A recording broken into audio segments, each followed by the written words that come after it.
মানুষ ঢুকো কোনো অসুবিধা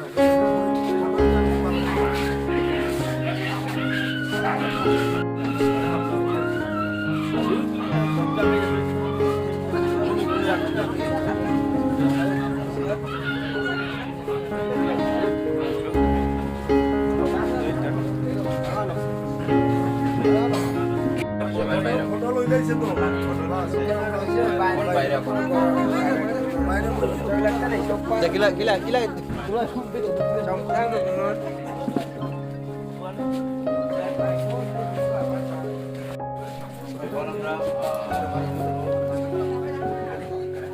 মূল্যবান বক্তব্য রাখার জন্য আমাদের ব্লক চণ্ডীপুর ব্লকের ভাইস প্রেসিডেন্ট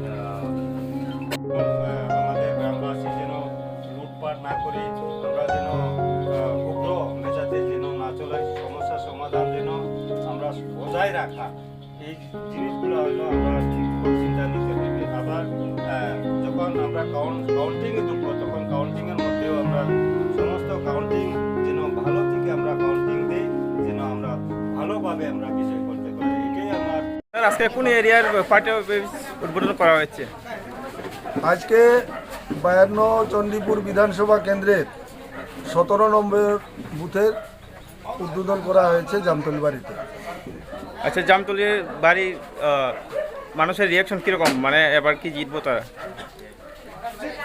জামতলী বাড়িতে ত্রিপুরামথা পার্টি বিরাট ভোটে লিড দিতে পারবো। যা কাজ হচ্ছে, ঘর কে দিচ্ছে দিল্লি, জল কে দিচ্ছে দিল্লি, গ্যাস কে দিচ্ছে দিল্লি, কারেন্ট কে দিচ্ছে দিল্লি। তাহলে আমাদের এইখানে যে আমরা সরকারটা গঠন করেছি, যে সরকারটা বছরে 26,000 কোটি টাকার বাজেট দেওয়া হয়, আমাদের ত্রিপুরা রাজ্যকে আলাদা দেওয়া হয়, সেই টাকাটা কোথায় গেল? আজকে আপনারা যা কিছু দেখছেন সব কিছু কে দিচ্ছে? দিল্লি থেকে দেওয়া হচ্ছে। তো আমার ত্রিপুরা রাজ্যে যে আমরা একটা সরকার গঠন করলাম, সে কি করেছে এতদিন? জামতলী বাড়ির রাস্তা যেটা আমরা দেখছি, এর আগে কমিউনিস্ট পার্টির সরকার ছিল, সেম অবস্থা ছিল। আজকে এই 5 বছরে কোনো পরিবর্তন নেই, কেননা এরা কোনো কাজ করে না। যাদেরকে আমরা দায়িত্ব দিয়েছি তারা ত্রিপুরার উন্নয়নের জন্য তারা কিছুই করেনি, কিন্তু আমার দিল্লির সরকার সব কিছু করে দিচ্ছে। আর নাম নিচ্ছে, তারা বলছে আমরা ঘর দিচ্ছি। ত্রিপুরা রাজ্যের মাননীয় মুখ্যমন্ত্রী মানিক শাহর ক্ষমতা নেই একটা ঘর দেওয়ার। মানিক শাহ আপনাকে ঘর দিতে পারবে না। আমরা পঞ্চায়েতের সঙ্গে ঝগড়া করি না, পঞ্চায়েতের সঙ্গে ঝগড়া করে কোনো লাভ হবে না। ঘর দেবে দিল্লি, এখানে কারো ক্ষমতা নাই, আমারও ক্ষমতা নাই, কারো ক্ষমতা নাই আমার একটা ঘর দেওয়ার ক্ষমতা নাই। কারণ তারা কি বলছে, তারা নাকি ঘর দিচ্ছে, তারা নাকি গ্যাস দিচ্ছে। আর তুমি গ্যাস দিবে? মিথ্যা অপপ্রচার করছে তারা। তারা কিছুই করেনি। এই যে ত্রিপুরা রাজ্যের বাজেট, যে এই যে গত 1 তারিখ বাজেট হয়ে গেল, এই বাজেটে আমাদের ত্রিপুরা রাজ্যের জন্য প্রায় 30,000 কোটি টাকার বাজেট দেওয়া হয়েছে ত্রিপুরা রাজ্য। সেই টাকাটা তারা এখানে ইমপ্লিমেন্ট করে না, তারা সেটা সব হরপ করে নিচ্ছে। অথচ তারা বলছে আমরা ত্রিপুরা রাজ্যের অনেক উন্নয়ন করেছি। ত্রিপুরা রাজ্যকে যদি আমি ভালো না বাসি, ত্রিপুরা রাজ্যকে যদি আমি মায়া না করি, তাহলে ত্রিপুরা রাজ্যের উন্নয়ন হবে না। যাদেরকে আমরা সরকারে বসিয়েছি তারা ত্রিপুরা রাজ্যকে ভালোবাসে না, ত্রিপুরা রাজ্যকে মায়া করে না, যার কারণে এই ত্রিপুরা রাজ্যের উন্নয়ন কেন্দ্র সরকার করতেছে, কিন্তু রাজ্য সরকার কিছুই করছে না। তো আমরা চাইছি, আমাদের মহারাজ চাইছেন ত্রিপুরা রাজ্যের যারা অবহেলিত এসসি আছেন, এসটিরা আছেন, আমরা মণিপুরি, আমরা একটা ক্ষুদ্র জাতিগোষ্ঠী আছি, উনি চাইছেন সবার যারা অবহেলিত, যেমন এসসির মধ্যে আপনারা এসসির মধ্যেই দেখবেন, এসসির মধ্যে অনেক আছে, দাস আছে, মালাকার আছে, নমশূদ্র আছে, শুক্লবৈদ্য আছে, নম আছে, সরকার আছে, অনেক আছে। কই ভারতীয় জনতা পার্টির সরকার আসার মুসলমানদের তো কিছুই হয়নি। তো এইখানে যারা বসবাস করছে, এখানে যাদের জন্ম হয়েছে, তাদেরকে কোথাও যেতে হবে না, এরা এখানেই থাকবে। তারা এখান থেকে বাইরে কোথাও যাবে না, তারা এখানেই থাকবে। তো যার কারণে এই যে অপপ্রচার, রাজনৈতিক স্বার্থে অপপ্রচার, রাজনীতি, আমি প্রথম থেকেই, আমি সেনাবাহিনীর লোক, আমি 22 বছর আমি আর্মিকে, দেশকে দিয়েছি, 22 বছর আমি সেনাবাহিনীতে চাকরি করেছি। আমরা এই দেশটারে ভালোবাসি, এই দেশের মানুষরা আমরা ভালোবাসি, সে যেই হোক। আমরা এই দায়িত্বটা পালন করছি আমি 22 বছর, এই দেশের সীমান্তে রক্ষা করছি। আমি কাশ্মীরে 2 বার চাকরি করেছি। কাশ্মীরে হাই অ্যালটিটিউড সিয়াচিন গ্লেশিয়ার, আপনারা নাম শুনেছেন নিশ্চয়ই, সেই সিয়াচিন গ্লেশিয়ারও আমি 2 বছর চাকরি করেছি। সেখানে মানুষ, পাবলিক নাই। এই যে আপনারা এখানে পাবলিক আছেন, সিয়াচিন গ্লেশিয়ারে কোনো পাবলিক নাই, শুধু মিলিটারি। কোনো পাবলিক সেখানে থাকে না, শুধু মিলিটারিরা থাকে। ওইখানেও আমি 2 বছর চাকরি করছি। তো আমার একটাই উদ্দেশ্য, আমার এই দেশের উন্নয়ন। তো এই দেশের উন্নয়ন বলতে, এই দেশের উন্নয়ন বলতে আমি আমার শুধু উন্নয়ন নয়, সবার উন্নয়ন, জাতিগোষ্ঠী সবার উন্নয়ন আমাদের চাই।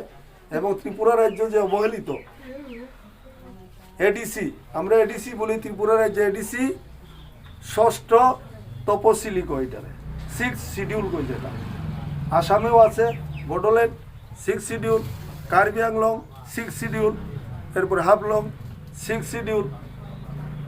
6 শিডিউল মানে কি, দিল্লি এডিসিকে সিধা টাকা দেবে, এডিসি সেই টাকাটা খরচ করবে। কিন্তু আমার ত্রিপুরার ক্ষেত্রে আমরা কি দেখি, দিল্লি ত্রিপুরা সরকারকে টাকা দেয়, এখানে 1000 টাকা দিছে, 500 টাকা 600 টাকা তারা রাখে, 400 টাকা আপনাদের দিচ্ছে। যে পরিমাণ টাকা আমার এডিসির জন্য দেওয়া হচ্ছে, সেই টাকাটা যদি আমার এডিসিতে আসে, তাহলে আমার এডিসির উন্নয়ন করতে বেশি দিন সময় লাগে না। কিন্তু এখানে বিচারিতা করা হচ্ছে, টাকাটা সরকার রেখে দিচ্ছে, এডিসিকে অনেক কম টাকা দিচ্ছে।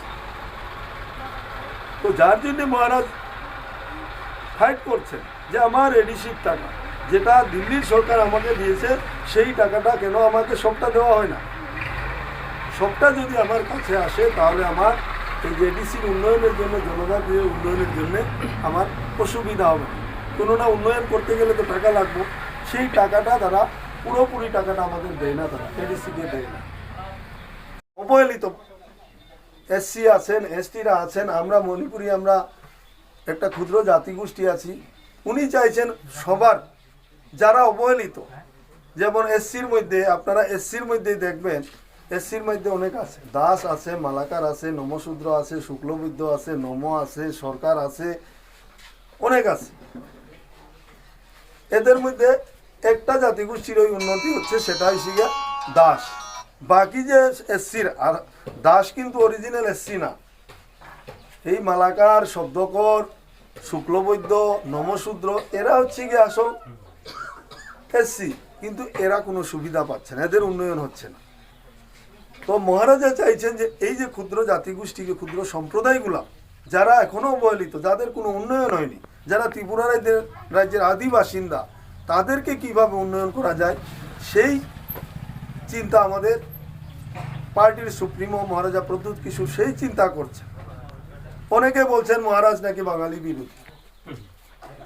আমাকে কালকেই একজন প্রশ্ন করেছে, আমি বললাম আমরা কতটা আসনে প্রার্থী দিয়েছি, পিপড়ামথা পার্টি কতটা আসনে প্রার্থী দিয়েছেন, 42টা আসনে আমাদের প্রার্থী দেওয়া হয়েছে। 20টা আসন এসটি রিজার্ভ, জনজাতিদের আসন, সেখানে অন্য কেউ দাঁড়াতে পারবে না। আর কয়টা রইল? 22টা। 22টার মধ্যে এসসি এবং জেনারেল মিলিয়ে আমরা 22টা প্রার্থী দিয়েছি। এই 22টার মধ্যে 15টা বাঙালি, 5টা এসটি, 2টা মণিপুরি। তাহলে আপনারা কি করে বলছেন উনি বাঙালি বিরোধী? এসটি সিটে তো আপনি যেতে পারবেন না, 3 ভাগের 2 ভাগ আপনাদেরকে দিয়ে দিয়েছেন, বাঙালিদেরকে দিয়ে দিয়েছেন, এরপরে কি করে বলছেন আপনারা উনি বাঙালি বিরোধী? উনি বলছেন ত্রিপুরা রাজ্যের ভূমিপুত্র যারা, যাদের জন্ম ত্রিপুরা রাজ্যে হয়েছে, তাদের প্রত্যেকের উন্নয়ন চাইছেন উনি। এই জিনিসটা আমাদেরকে বুঝাতে হবে, মানুষকে এই জিনিসটা জানাতে হবে। এই জিনিসটা না করে অনেকে প্রচার করছেন। আমাকে বারবার প্রশ্ন করা হয়েছে, আমাকে সাংবাদিকরা বারবার প্রশ্ন করেন আপনিও কি ত্রিপুরাল্যান্ডের? আমি ত্রিপুরাল্যান্ড নাম দিতে অসুবিধা কি? নাগাল্যান্ডেও তো একটা নাম আছে, বড়োল্যান্ডও একটা নাম আছে, আমি ত্রিপুরাল্যান্ড নাম দিতে অসুবিধাটা কি কার? ক্যালকাটার নাম চেঞ্জ হয়ে কলকাতা হয়েছে, মুম্বাইয়ের নাম চেঞ্জ হয়ে মুম্বাই হয়েছে, আমি ত্রিপুরার নাম চেঞ্জ হয়ে যদি আমার ত্রিপুরাল্যান্ড হয় তাতে ক্ষতিটা কি?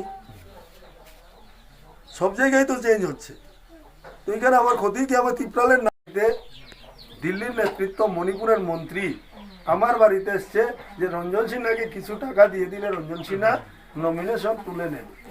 আমি কইছি রঞ্জন সিনহার দাম আমি নিজেও জানি না আমার দাম কত। ওই লোক যদি থাকতো তো এই 5 বছরেও তো অনেক কিছু করতে পারত। এই 5 বছর তো সরকার ছিল আমার, যদি সেই লোক থাকতো তো এই 5 বছরেও তো আমি অনেক কিছু করতে পারতাম। আমি তো মানুষের জন্যই কাজ করেছি এই 5 বছর। কেউ বলতে পারবে না, কেউ আমাকে এক কাপ চা খাওয়ানোর জন্য বলেছে রঞ্জন সিনহা, অসম্ভব কথা। আমি বরং আমি খাইয়েছি, কিন্তু আমি কারো কাছ থেকে আমি খাই না। তাই আমার অনুরোধ থাকবো যে আমাদের ত্রিপুরামথা পার্টি, যার আমাদের সুপ্রিমো আমাদের অদ্ভুত কিছু মানিক দেববর্মন মহোদয়, ওনার যে স্বপ্নকে সাকার করার জন্য আমরা আগামী এই 2016 নির্বাচনে ওনার যে আনারস চন্দ্রে ভোট দিয়ে এই ত্রিপুরামথার পার্টির সব প্রার্থীকে বিজয়ী করার জন্য আবেদন রেখে আমার সংক্ষিপ্ত আলোচনা এখানে শেষ করছি। সবাইকে ধন্যবাদ। ত্রিপুরামথা জিন্দাবাদ, প্রদ্যুৎ কিশোর মানিক্য বাহাদুর জিন্দাবাদ।